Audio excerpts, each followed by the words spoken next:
uma das possibilidades que você tem de organizar o teu projeto é exatamente pensando em cenas. Isso aqui era aquele exemplo que eu falei agora há pouco, que é assim, se você trouxer, por exemplo, a introdução da tua música, depois você trouxer o break, trouxer a drop, fazer uma variação e tal, você pode trazer essa estrutura da tua música já organizada assim, em cenas. Então daí você pode... Ele é também um pouco engessado, mas assim, e ele te dá um trabalhão em casa. Só que daí na hora de você tocar ao vivo, ele é muito fácil, sabe? É como se fosse isso aqui, quer ver, ó? Eu vou trabalhar em cima só dessa primeira ideia nossa aqui, ó. Vou deletar tudo o resto. Então, como se fosse assim, eu vou duplicar aqui umas 3 vezes essa cena, ó. E daí eu vou pensar como se fosse assim. Essa minha primeira linha, vamos dizer que ela fosse a minha introdução.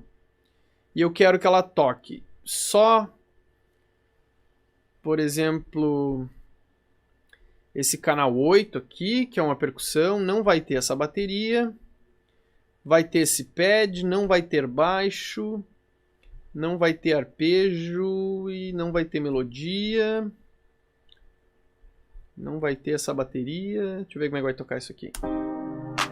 Ó, isso aqui digamos que é a introdução da minha música. Daí, de repente, ó, eu posso trazer já pronto assim, um segundo pedaço aqui, onde eu vou acrescentar assim, eu vou acrescentar o baixo, então eu vou tirar essa melodia e esse arpejo, eu vou acrescentar uma bateria e só. E o terceiro eu vou deixar ele cheio. Ó. Então a ideia, a princípio... Bem assim, a grosso modo aqui, gente. Esse que eu tô falando, ele vai dar um trabalhinho no primeiro momento de tu criar tudo e organizar tudo, mas depois na hora de tocar é assim, ó. Tu tá tocando aqui, por exemplo, a primeira linha, que seria essa introdução. Tu vai deixar tocar o tanto que for necessário aqui, e na hora que você quiser trocar pra segunda parte da tua música, você vai dar play aqui, ó.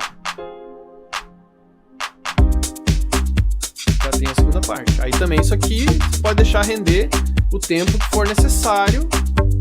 Aqui, como eu tô com aquele esquema de acorde de... Lembra que a gente tinha trabalhado na outra aula assim, eu tinha feito 8 compassos e 4 compassos eram um acorde, outros 4 é um segundo acorde. Então eu vou ter que ter um cuidado aqui, porque eu também não vou poder soltar aleatoriamente as coisas sem cuidar de fechar esses 8 compassos. Já vou dar uma dica aqui de como cuidar isso aí, ó. Vou passar pro terceiro pedaço ali, ó. Tá vendo, ó? Isso aqui, se o cara só estivesse ouvindo, a música tá rolando. E, na verdade, eu já trouxe ali os pedaços. Só tô trocando de um pro outro. Voltei lá pra cima. Vamos dizer que fosse tipo um break aqui e tal. Beleza? Fez sentido isso aí, gente? Isso é uma ideia, né? Isso aqui, gente, lembra o seguinte, eu tô falando pra vocês sobre a live performance, mas lembra que isso aqui ele pode te ajudar também a você utilizar esses recursos produzindo em casa, no sentido de agilizar o processo de estruturar a tua música lá naquela outra tela também, certo? Vou mostrar já como fazer isso, ó. Aqui é o seguinte, eu acho que vocês estão conseguindo ver, tá vendo bem na parte de cima do meu software, onde tem aqui o símbolozinho de play, stop e do ladinho tem o REC. Certo? Que é a bolinha ali. Quando você clicar aqui nesse REC, nesse REC que é o bem lá de cima, tudo que estiver tocando nessa tela de clips aqui é o que vai estar sendo gravado lá na tela de arranjo. Certo? Então se eu quisesse construir a estrutura mais ou menos dessa que eu toquei enquanto falava com vocês aqui, eu ia fazer isso, ó. Vai começar a gravar. Ó, olha desse lado aqui, ele tá gravando ali, ó. Não dá pra enxergar tudo, mas tá ali, ó, tá gravando. Ó, na hora que fechar o 8 aqui, eu vou passar pro segundo pedaço. 8 e foi. Ó, tá gravando esse meu segundo pedaço.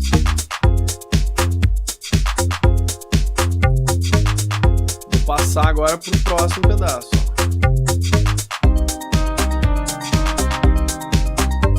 Certo? Isso tá gravando lá do outro lado já. Tranquilo isso aí, gente? negócio que eu tinha feito era voltar lá para aquele primeiro pedaço.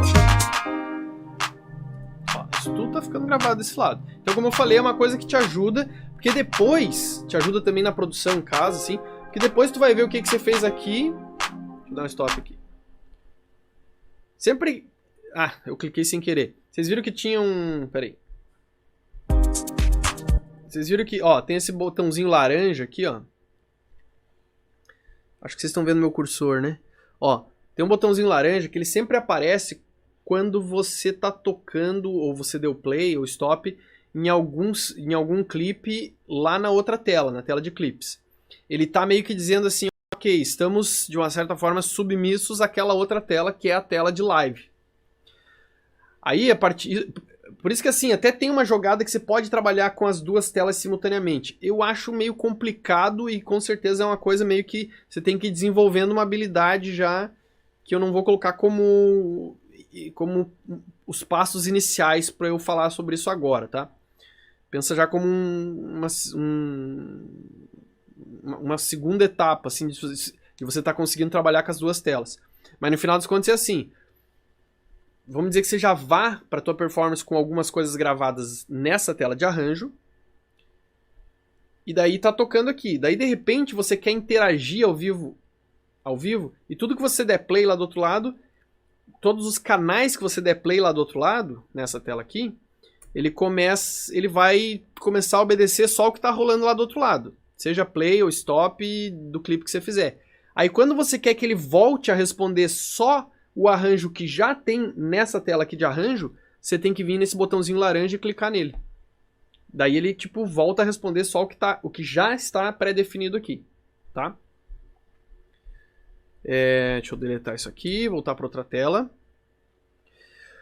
Outra coisa aqui então, gente. Vamos pensar duas coisas importantes aqui. Primeiro, assim, ficou claro como é que faz para gravar de um lado para o outro ali? Só cliquei ali em cima e fui dando play aqui, certo? Uma coisa importante é a seguinte. A resposta que o software vai ter em relação ao que eu estou pedindo para ele fazer está diretamente ligada ao que a gente chama de Global Quantization, que é aqui, ó. É do ladinho do metrônomo. Tá vendo aqui, ó, que eu cliquei num botãozinho e ele ficou amarelo? Esse botãozinho amarelo é o metrônomo, tá? Que é aquele que você usa para quando você vai gravar alguma coisa que ainda não tem uma referência da música, para você ter o BPM. Não é dele que eu tô falando. Eu quero falar do lado direito desse botãozinho amarelo. Você vai ver que ele tem aqui, ó, ele tá marcando ali um bar. Talvez seja meio pequenininho para vocês, mas se vocês der uma olhada ali depois no software de vocês, vocês vão enxergar. Aqui onde está um bar é o tempo de resposta que o software vai ter para o que você pede para ele fazer. Então, por exemplo, se eu dei play naquela minha primeira parte, na hora que eu dou play no segundo pedaço, na segunda cena, no momento que ele fechar o próximo bar, próximo compasso, ele já vai tomar essa decisão de fazer essa troca. Aí aqui você tem que ter cuidado. Só um pouquinho. Aqui que você tem que ter cuidado por conta daquele negócio que eu falei, por exemplo, eu tô aqui com um clipe que eu preciso dos 8 bars, porque eu fiz 4 compassos, um acorde, outros 4, outro acorde, certo? Então assim, ó, vamos dizer que eu tô tocando e eu apertei para ele fazer a troca no compasso 6, por exemplo. Ele vai trocar no compasso 7 pro outro pedaço. E daí tua música vai ficar aquela música estranha que mudou no momento ímpar, ficou tudo fora. E isso vai dar mais zica ainda se você não estiver tocando por blocos, assim, por cenas, e sim tocando com um clipe de cada vez. Certo? Isso não é necessariamente um problema, mas é um grande cuidado e meio que uma coisa que você tem que se acostumar a estar sempre prestando atenção na estrutura da tua música enquanto você está tocando. Então, assim, o que o software, no final das contas, faz para você é sincronizar as coisas que você está dando play e stop ali. Mas você tem que estar tendo cuidado com a estrutura, certo? Uma solução simples para isso, e daí assim, eu falo isso assim, tipo, hoje em dia eu toco com um bar aqui porque me dá muito, me sinto mais livre, me dá muito mais mobilidade pra tocar. Mas no começo eu dava muita zica, assim, daí uma das coisas que eu fiz foi exatamente começar trabalhando nesse Global Quantization com 8 bars. Porque daí é aquela história assim, você vai dar play no negócio, por exemplo aqui, e aí agora, ó, quero passar pra segunda cena. Ó, eu já apertei nela, mas ela só vai tomar a atitude de passar pro outro pedaço quando fechar 8 bars. Que vai ser daqui mais um bar, ó. 8, agora vai trocar, ó. Sacaram? Então isso ajuda muito você a não se perder na história da estrutura de 8 bars. Ó, quero passar pro próximo. Já cliquei. Se eu estivesse trabalhando... Ó, ele vai trocar agora. 3, 4. Sacaram? Se eu estivesse trabalhando com aquele 1 bar, nesses momentos que eu tinha apertado antes ali, ele ia trocar e ia ficar meio aquela música estranha, certo? Agora aqui ele fechou bem certinho. Sacaram, gente? Então isso daí é uma coisa que vai ajudar bastante você a se organizar assim no primeiro momento. Aqui deixa eu dar uma dica daquela história que eu digo assim, uma coisa que ajudou pra mim. Porque de qualquer forma, por mais que ele esteja respondendo a cada 8 compassos, eu passei por umas situações que era assim, às vezes no loop ali, ou enquanto eu estava fazendo alguma coisa, configurando a controladora, eu me perdia na contagem. E daí, o software não errava, mas eu errava. Eu errava no sentido assim de, por exemplo, eu colocava para gravar um instrumento que eu queria tocar ele ao vivo. E daí eu começava a gravar ele e a tocar ele achando que estava no 8 e às vezes não estava no 8. E daí, na hora que eu fechava o loop, ele me jogava no mato, assim, porque daí eu ficava o negócio fora e eu demorava para perceber, não assim que eu demorasse para perceber que estava errado, mas eu demorava para perceber onde é que estava o erro, certo? Aí uma das coisas que me ajudou era algo assim, por exemplo, ó. Eu pegava e deixava... Vou pegar assim, ó, nesse primeiro canal aqui, por exemplo. Eu deixava um clipe de 8 bars tocando meio que direto. E eu fazia meio que uma colinha pra mim mesmo, assim, ó. Por exemplo, vou deixar aqui 4 claps, ó. O que eu fazia, na verdade, era tipo um noisezinho com um prato invertido, assim, um shh, que era pra me dar um sinal de que ali era o 8, entendeu? Eu vou fazer ele mais na cara aqui, que é assim, ó, vão ser 4 claps tocados simultaneamente, ó. Então, por exemplo, tá tocando isso aqui. De novo, gente, aqui tá fácil de perceber por causa da troca de acordes. Mas pensa que você tivesse com uma coisa mais mântrica, assim. Aí você se perde às vezes. Ó, vai vir agora os 4 claps, ó. Tem outro clap aqui que confundiu, peraí. Vou deixar ele mais alto pra vocês perceberem. Eu tô fazendo alguma coisa aqui. Peraí. Certo? Então assim, eu tava tocando, tava me preparando. Por exemplo, ó, eu quero gravar uma nova melodia aqui.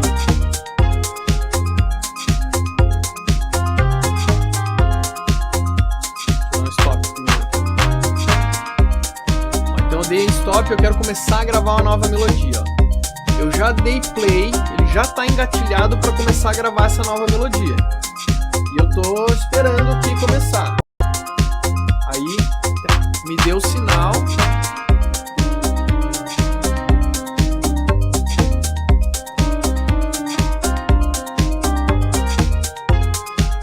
Ó, aí aqui, você viu, eu tô acostumado com 1, eu apertei como se fosse 1, mas na verdade ele só vai parar no 8. Eu gravei só 4 aqui, ele ficou gravando sozinho. Ó.